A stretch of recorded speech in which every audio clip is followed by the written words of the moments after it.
Ini yang menjadi dilematis ketika kita berbicara, kalau tidak salah Undang-Undang Nomor 18 Tahun 2009 tentang peternakan itu mengatur pemotongan sapi betina.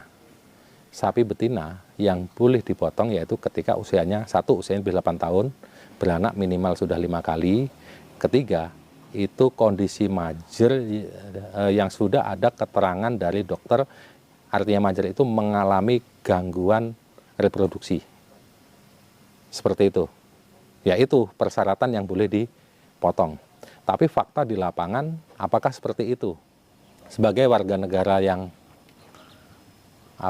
yang harus taat dengan hukum, mestinya setiap peternak mempelajari juga hukum tentang peternakan ini. Ya, kita bisa mengulas habis, kita bisa browsing ya, melihat Undang-Undang Nomor 18 Tahun 2009 tentang peternakan itu. Yang di situ diatur sebenarnya pemotongan hewan betina itu ada undang-undang dan dendanya, hukumannya berat loh. Bagaimana antisipasinya kita? Nah, ini jadi mohon kepada pihak yang berwenang dari mulai Mantri IB, dari mulai Nakeswan, tenaga kesehatan hewan, dokter hewan, sampai dengan dinas peternakan di kabupaten dan provinsi, tolong diperhatikan dengan seksama tentang perdagangan atau sirkulasi hewan ternak betina, terutama sapi yang ada di Lampung ini. 5 tahun yang akan datang, kita bisa kekurangan bahan untuk breeding. Padahal breeding itu merupakan penyokong utama kebutuhan peternakan kita. Fattening, penggemukan, tanpa ada breeding, nggak dapat bahan penggemukan. Nah, ini yang ada pertanyaan terakhir nih. Di saat situasi dunia penggemukan sapi di Lampung lesu seperti ini, bagaimana menurut Bapak untuk peternak desa seperti kita ini? Berhenti atau lanjut? Lanjut, jangan berhenti. Lanjut, semangat ya. Ternak itu ciptaan Allah. Ternak itu ciptaan Tuhan. Ketika kita sayangi, kita berikan perlakuan yang terbaik, yakin yang menciptakan juga akan memberikan ke kita seperti apa doa kita. Yakin seperti itu aja. Wah Pak, sangat susah Pak, kita harus banting tulang gini untuk memenuhi ternak kita. Betul, saya juga merasakan ya. Nah, saat ini yang terjadi memang seperti itu. Ayo tetap semangat, jangan putus asa ya. Sambil kita mohon kepada pemangku kebijakan ya untuk bisa menganalisa yang ada di lapangan ini, sambil mohon kepada Allah untuk silakan berikan rezeki, kesejahteraan ya, kesehatan pada kita semua. Oke, assalamualaikum warahmatullahi wabarakatuh. Selamat pagi. Salam sejahtera untuk kita semua, terutama khususnya untuk peternak Indonesia, Lampung pada umumnya. Di tengah situasi yang ya seperti ini, insya Allah kita selalu tetap semangat beternak. Dalam artian kita tidak hanya berburu rupiahnya, tapi bagaimana kita merawat hewan ternak kita sebaik-baiknya. Oke, saya Restu Ristanto dari Pijar Farm, Desa Bahu Gunung Sari, Kecamatan Sukamudik, Kabupaten Lampung Timur.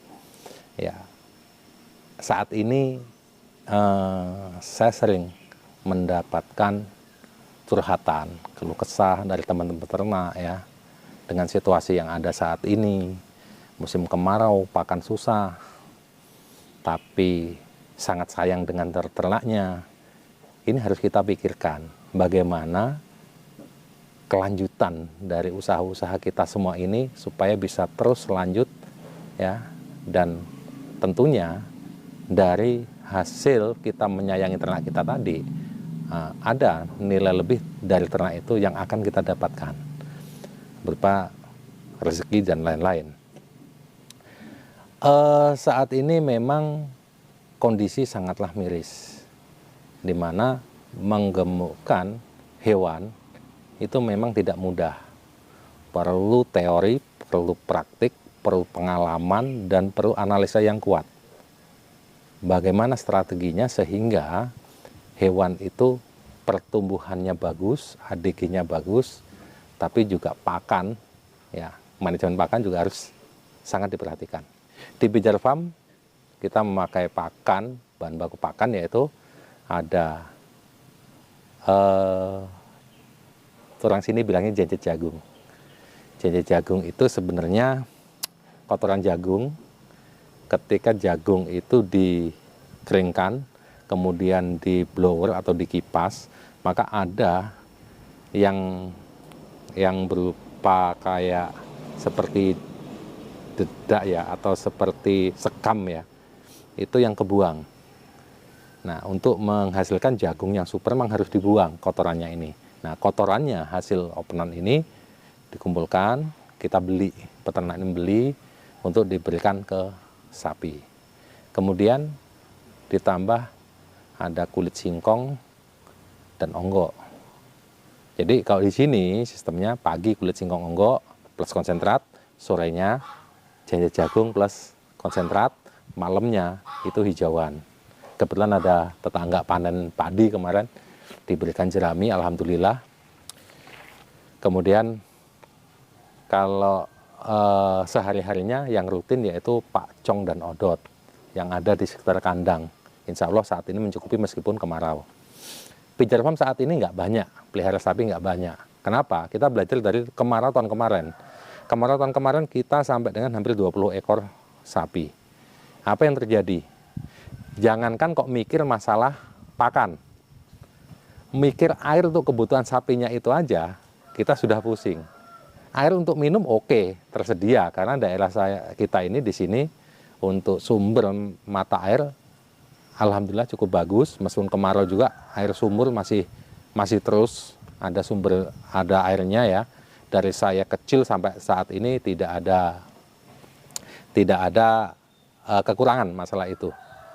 Hanya sapi itu tidak hanya butuh minum untuk kebutuhan airnya, tapi butuh untuk kebersihan kandang dan mandinya. Ya, untuk penggemukan di sini untuk mandi sapi minimal 1 hari 1 kali mandi bersih ya, disiram, disikat itu 1 hari 1 kali minimal. Kadang kalau sore udah ada kotoran lagi kita semprot pakai selang, pakai air mengalir ya, kita semprot, kita sambil bersihkan kandangnya. Jadi untuk kandang itu sehari 2 kali. Nah, musim kemarau tahun kemarin terpaksa untuk mandi sapi dan kandang sapi ini nggak bisa kita siram karena keterbatasan air yang ada di sumur kita. Meskipun ada, tapi tidak mencukupi untuk semua sapi. Akhirnya kita lebih dari 1 bulan tuh sapi tidak mandi. Tetap berbeda ketika sapi itu kita mandikan dengan tidak. Itu tetap ada perbedaannya ya. Dari segi fisik, tampang fisik, dari segi sepertinya penambahan bobot juga beda. Nah, itu yang menjadi bahan pertimbangan. Kemudian pakan juga, kalau kita bank pakan kita belum luas. Itu sekitar 1/4 hektar kurang masihan. Kalau kita pelihara sampai dengan 20 ekor, itu minimal bank pakan kita 1/2 hektar untuk di musim kemarau. Kalau di musim penghujan di sini nggak terlalu pusing untuk bank pakan karena rumput odot itu kok musim penghujan di sini 20 hari itu sudah bisa dipanen di tanah sini ya. Kemudian pupuknya juga kita ambil dari dari air cucian kandang itu kita arahkan ke tanaman rumput sehingga di situ ada kandungan air kencingnya, ada kotoran-kotoran sisanya dan lain-lain. Kalau untuk kotoran padatannya itu kita kumpulkan, kita gunakan untuk pupuk kebun sawit yang ada di belakang kandang. Jadi kebun sawit itu bisa dibilang beberapa tahun ini semenjak saya ternak sapi tidak pernah pakai pupuk kimia seperti itu, murni dari kandang. Nah, oke, itu sekilas tentang Pijar Farm. Di sini karena kandang saya ini lahan diskusi teman-teman peternak, kadang kalau malam itu ya nongkrong di sebelah sana itu, saya melihat sapi tiduran ya, itu banyak teman-teman peternak yang diskusi di sini karena mereka juga agak oleng juga, mereka agak kurang semangat dengan kondisi saat ini. Seperti kemarin ada pertanyaan dari bukan pertanyaan sih, informasi dari mitra kita.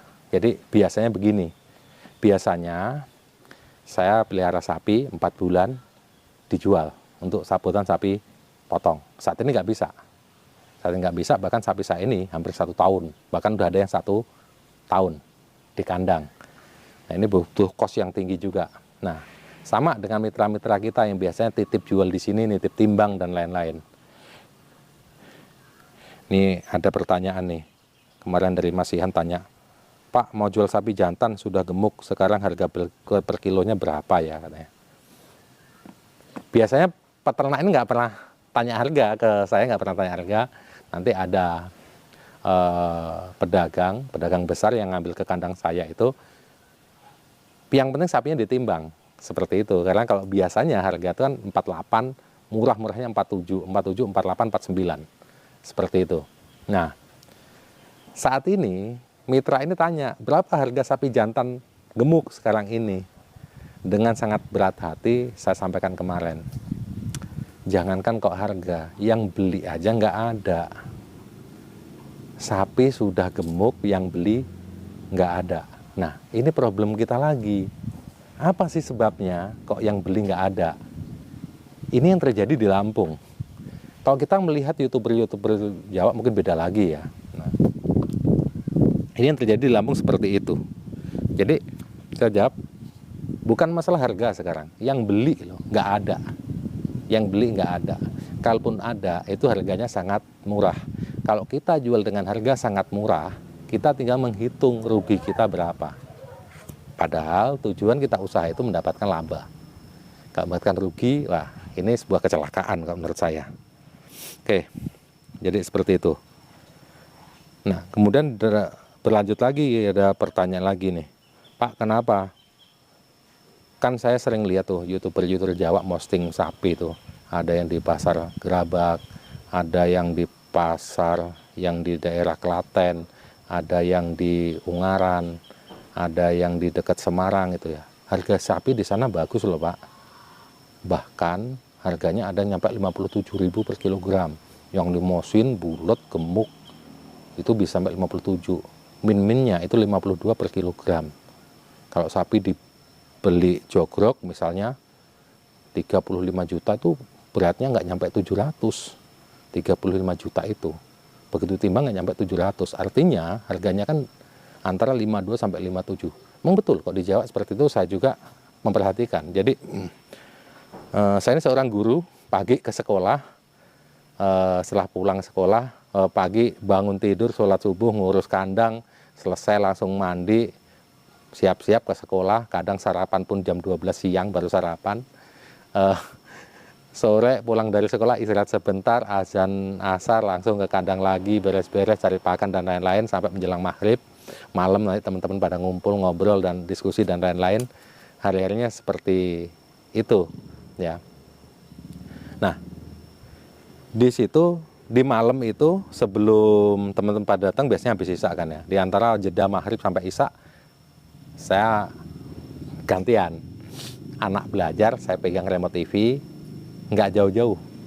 Saya lihat YouTuber Jawa itu. Ya. Macam-macam lah. Ada yang Budi Pegon, ada yang yang duet maut itu yang biasa ngonten kemana-mana bareng itu, Mas Lutfi, terus Revan ya dan lain-lain. Itu sering ya mengupload tentang jual beli sapi di Jawa, dan memang di Jawa harganya tinggi-tinggi ya. Dan sapi jantan gemuk itu laku. Bahkan kemarin di YouTube-nya siapa ya? Raja Sapi atau siapa tuh ya? Itu ada satu jagal sampai sekali borong 25 ekor sapi gemuk siap potong. Nah, kondisi yang ada di Lampung saat ini tidaklah seperti itu. Kondisi di Lampung itu lebih memilih jagal, lebih memilih padahal juga kita tahu itu dikirim ke luar Lampung juga. Itu memilih sapi betina yang katanya majer, artinya betina gemuk ya, yang dibeli. Sapi jantan belum ada yang beli di Lampung. Ini perlu kita pikirkan juga nih solusinya ini. Kalau ini diterus-teruskan, terus seperti apa nanti ke depannya? Oke. Nah, ini ada lagi pertanyaan. Ya. Ada lagi pertanyaan.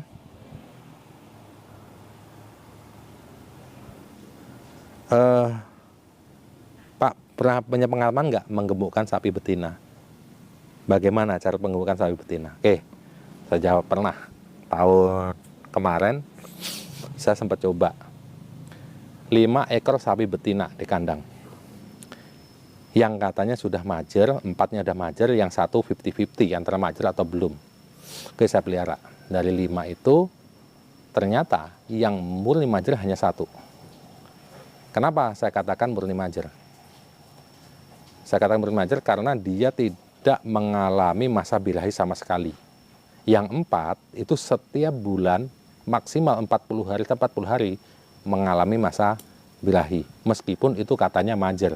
Nah, problemnya kalau Anda pengen menggemukkan sapi majer, problemnya ya, ketika sapi betina ini mengalami masa birahi, dia otomatis nafsu makannya turun.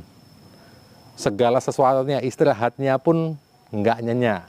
Kadang dia teriak-teriak dan lainnya mengganggu yang lain juga. Akhirnya dari sapi 5 ini yang memang benar-benar ADG-nya hampir 1 kilo, itu hanya 1. Yang 4 ini nggak sampai, bahkan yang 2 itu turun dari berat awal masuk kandang. Karena apa?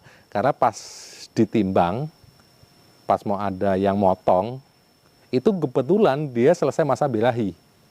Otomatis badannya drop. Jadi kalau penggemukan sapi betina, itu kok menurut saya tuh sesuatu yang sangat sulit sekali. Ya, kecuali memang benar dapat yang benar-benar majer. Nah, sekarang timbul pertanyaan lagi. Nah, itu Pak, petani-petani yang mau breeding itu ternyata ada yang majer 1 gemuk. Oke, memang betul. Hanya petani atau peternak ini peliharanya sudah berapa tahun menjadi gemuk seperti itu. Kalau kita kalkulasi ke pakan ketemu apa enggak dan lain-lain. Jadi ya sapi majer itu hanya kita dapatkan dari petani-petani yang mungkin sebenarnya penyebab majer itu karena ketika sapi birahi itu terlambat untuk mengawinkan. Tuh yang saya ketahui secara teoritis seperti itu. Meskipun memang ada beberapa yang sangat sulit, bahkan ada mitra peternak kita itu sampai IB 8 kali baru jadi. Nah, kita butuhkan petani-petani yang punya mental super seperti ini. Jadi sekali IB 2 kali, 3 kali, 4 kali kok nggak jadi, dia terus sampai 8 kali baru jadi. Artinya apa? Sebenarnya sapinya itu nggak divonis majer. Hanya mungkin ketepatan waktu ketika IB atau ketika kawin alami itu yang perlu diperhatikan. Nah, seperti itu ya. Jadi kalau penggembukan sapi majer, kok saya pribadi sih memang itu sangat susah sekali. Ya. Oke. Entan juga, Pak, kenapa kalau belantik besar atau belantik-belantik itu sekarang pada nyariin sapi majer? Ini yang menjadi dilematis ketika kita berbicara, kalau tidak salah Undang-Undang Nomor 18 Tahun 2009 tentang peternakan itu mengatur pemotongan sapi betina. Sapi betina yang boleh dipotong yaitu ketika usianya usianya 8 tahun, beranak minimal sudah 5 kali, ketiga itu kondisi majer yang sudah ada keterangan dari dokter, artinya majer itu mengalami gangguan reproduksi. Seperti itu. Yaitu persyaratan yang boleh dipotong. Tapi fakta di lapangan apakah seperti itu? Kadang kita dengar si A hajatan potong sapi ternyata ada anaknya. Terus dijagal apapun di RPH, kalau misalnya memotong sapi yang katanya majer, ya mungkin bisa terjadi juga sapi hamil, sapi bunting, tapi dikira majer, itu bisa jadi. Atau sapi masih produktif, tapi badannya gemuk. Itu karena butuh uang dijual dengan tanda kutip dianggap majer, itu bisa. Nah, sebagai warga negara yang yang harus taat dengan hukum, mestinya setiap peternak mempelajari juga hukum tentang peternakan ini ya. Kita bisa mengulas habis, kita bisa browsing ya, melihat Undang-Undang Nomor 18 Tahun 2009 tentang peternakan itu. Yang di situ diatur sebenarnya pemotongan hewan betina itu ada undang-undang dan dendanya hukumannya berat loh itu kalau misalnya ketahuan melanggar itu, yaitu kurungan 1 tahun kalau nggak salah sampai dengan denda 500 juta rupiah. Nah ini, bagaimana antisipasinya kita? Nah ini, jadi mohon kepada pihak yang berwenang dari mulai Mantri IB, dari mulai Nakeswan, tenaga kesehatan hewan, dokter hewan, sampai dengan dinas peternakan di kabupaten dan provinsi, tolong diperhatikan dengan seksama tentang perdagangan atau sirkulasi hewan ternak betina, terutama sapi yang ada di Lampung ini. Saya sendiri berpikir begini, kalau ini tidak diperhatikan dengan serius, oke lah, yang benar-benar majer silahkan. Tapi kalau ketika ada masih produktif dimajerkan, nah ini tolong diperhatikan dengan benar distribusinya, terutama yang keluar provinsi dan lain-lain. 5 tahun yang akan datang, kita bisa kekurangan bahan untuk breeding. Padahal breeding itu merupakan penyokong utama kebutuhan peternakan kita. Fattening, penggemukan, tanpa ada breeding, nggak dapat bahan penggemukan.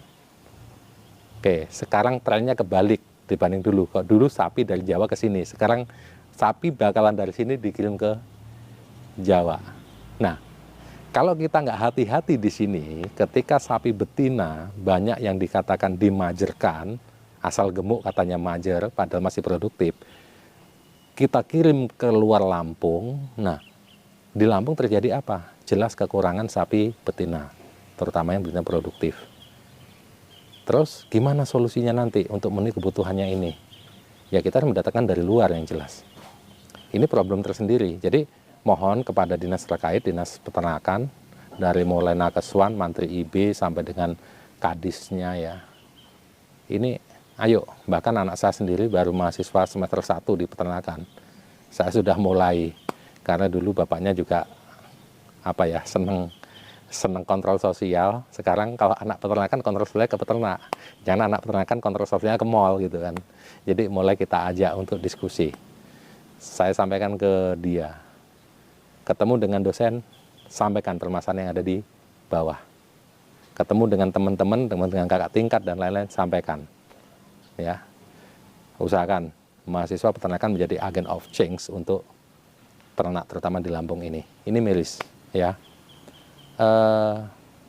Jual beli ternak lancar di Lampung ini. Harga sapi ada yang bilang murah, ada yang bilang mahal. Nah, ini kita perlu standarisasinya juga seperti ini. Sebenarnya bagaimana sistem perdagangan yang baik. Ya. Mungkin kalau ada pasar hewan, pasar sapi misalnya, itu bisa kita pasar itu pakai kontrolnya. Tapi Lampung belum ada. Jadi Lampung ini dari beberapa bos sapi ke pedagang kecil, kemudian ke peternak, hanya itu aja circle-nya seperti itu. Oke, dibutuhkan regulasi. Bapak, Ibu, pemangku kebijakan. Ya. Oke, itu.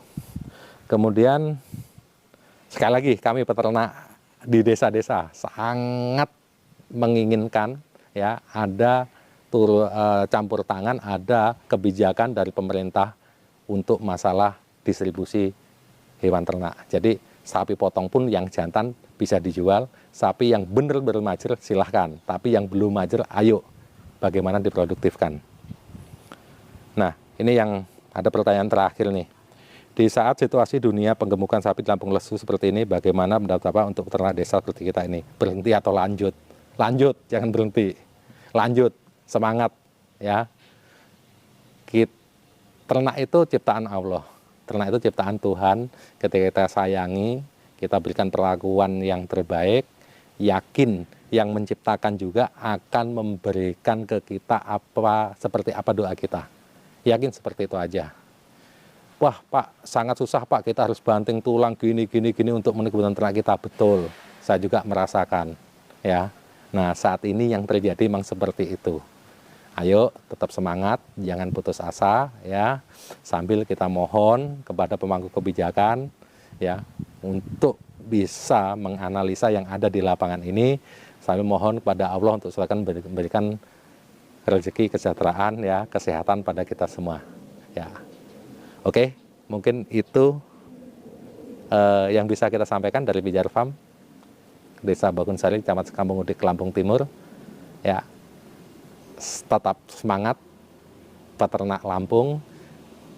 Mari kita terus meningkatkan perhatian, konsentrasi kita untuk dunia ternak Lampung Timur, sehingga dunia ternak Lampung, khususnya Lampung Timur, bisa kembali menggeliat, kembali punya power, kembali memiliki daya ledak, sehingga kita semua bisa menjadi peternak yang sukses. Oke, wassalamualaikum warahmatullahi wabarakatuh.